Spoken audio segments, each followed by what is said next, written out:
never panicked, comfort in what we're doing. There's a few things that Coach Brent Venables stated in his last presser that we've got to talk about. He also gave some updates on some injuries. We'll talk about that at the end of the video, so make sure you stick around to find out who's potentially playing this weekend and who's potentially not.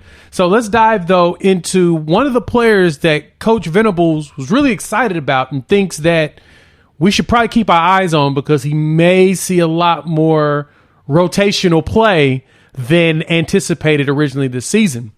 Before we dive into it, welcome to Unfair Sports. I'm your host, Jay. Thanks for pulling up to the channel. You know, we're diving into a lot of OU football and college football in general, so we appreciate y'all pulling up. So let's dive into what Coach Brent Venables was talking about. We're not going to bury the lead here. Let's just go right to it. Keep your eyes open for a few players. And one of them that he talked about a lot in the last presser today was Cani Walker. Now, y'all saw that Cani Walker went out there, played for Gentry Williams when Gentry came out, and he had some pretty solid plays. Now, Cani did make a miss on one of the routes. He played up a little bit too much, and the receiver went behind him, and Stone somehow got that lob up and made the catch. But after that, you started to see Cani Walker all over the place, and he finished out with a really good game, especially when he got that fumble, when he did that punch and knocked that ball out of the running back's hands, Knighton's hands. Man, and Coach Venables talked very high about that. He was pretty excited about it. He liked the fact that when Cani came in, he didn't show any panic. He showed that he was ready and prepared for his moment to shine. And for the most part throughout the game, he did. He said that he was there in position like he's supposed to. He was tackling. And that's another thing. We'll dive into that in just a second, so stick around. But Cani himself is one of those players to keep your eyes out open for, because it appears that Coach Venables, he has won grace with him, as well as Coach Valai and Coach Hall. So with Coach Valai being the DB coach, it's a good chance that you're going to see him rotating in with everybody else. And so I expect to see more Cani coming into the Tulsa game. There's a lot of things about him that shined bright in that SMU game that you all should be excited about. We've struggled with depth at that position. That was one thing that Coach Venables pointed out. And injuries, of course, have kicked our butt, but we're getting healthier. I believe that Josiah Wagner is close, so we'll talk about him a little bit later as well. But outside of him, Coach dove into some of the other defensive players, especially talking about the tackling ability. You saw out there the one thing that Sooner fans have always talked about, and I say this ad nauseum in my videos, is that we've always complained about our ability to tackle. Well, we're seeing us hit and get tackles. Last year in the first two games, we missed over 33 tackles total. So far, we've only missed 7 tackles in the first two games. That's a enormous drop in numbers. Shout out to Joyce Stoya over there at on3soonerscoop.com. Yeah, we're not missing tackles. I'm looking through PFF and Pro Football Focus and looking at the analytics. We're not missing tackles. We actually are making the tackles we're supposed to, and we're gang tackling. And that's something that BV talked about as well in his presser. He's liking that we're swarming to the ball and we're making those hits. So if you go watch his presser, good nuggets in there to really learn from and understand what he's thinking about with the game.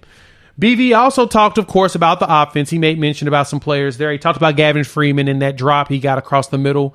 He was talking about getting more players involved and, of course, trusting your position coaches. And, you know, he understands that, you know, the Levy was being a little bit conservative and probably need to ramp that up. Now, the good thing about that is that he made mention of something that was important that a lot of Sooner fans have been asking about. This one right here, this nugget, it's going to get you excited. Jackson Arnold himself, he's not redshirting. And Venables made mention, we don't have the depth at the quarterback position, especially with Davis Bevel being hurt. I know, y'all leave him alone. He's hurt, and then you're still only working with General Booty really behind Jackson Arnold. So right now, Arnold is your number 2 quarterback.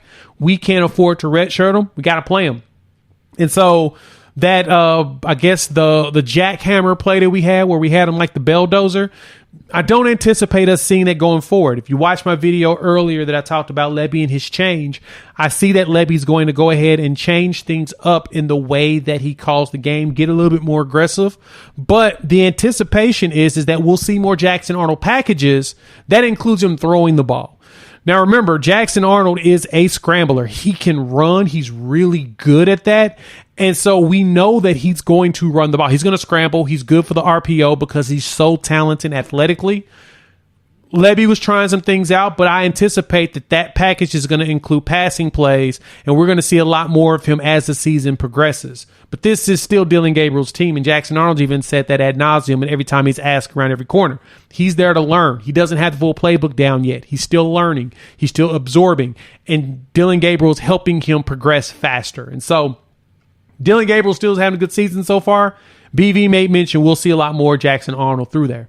But outside of that, he dove into some injuries. Now, one of the reporters, I can't think of the name of who it was, but they asked him about injuries itself, especially Justin Harrington. They said they saw him with the brace on, and then he had a wrap at practice.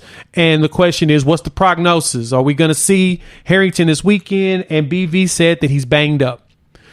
So if that is the case, the anticipation is that we may not see Harrington this weekend. Even after that interception and great game that he had, we may see him shelved against Tulsa, which is fine. Tulsa's not a team that I'm truly concerned about when it comes to having Harrington play. Hopefully McCullough is ready at that point, but we don't know if he's going to be ready either. But if he's not, we definitely got other options. You know, we talked about it when we looked at the depth chart. And we saw who all was lined up at Cheatham. I mean, you saw Samuel Mosigo, Reggie Pearson, Kip Lewis. There's a good chance that we're going to see some of the young players, the ones you all been asking for, playing the cheetah role and really getting themselves some snaps.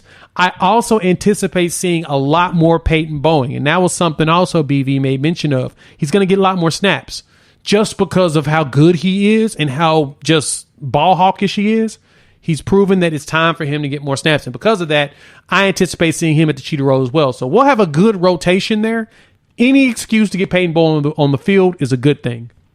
As far as playing, there's anticipation we're going to see Javonte Barnes as well as Gavin Sawchuk more. We'll get more handoffs to them, especially now it looks like they're getting more and more closer to 100%.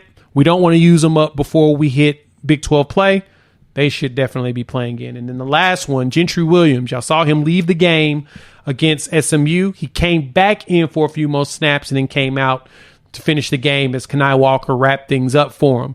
Well, it appears that he's fine and he's going to play. He's also a captain this week.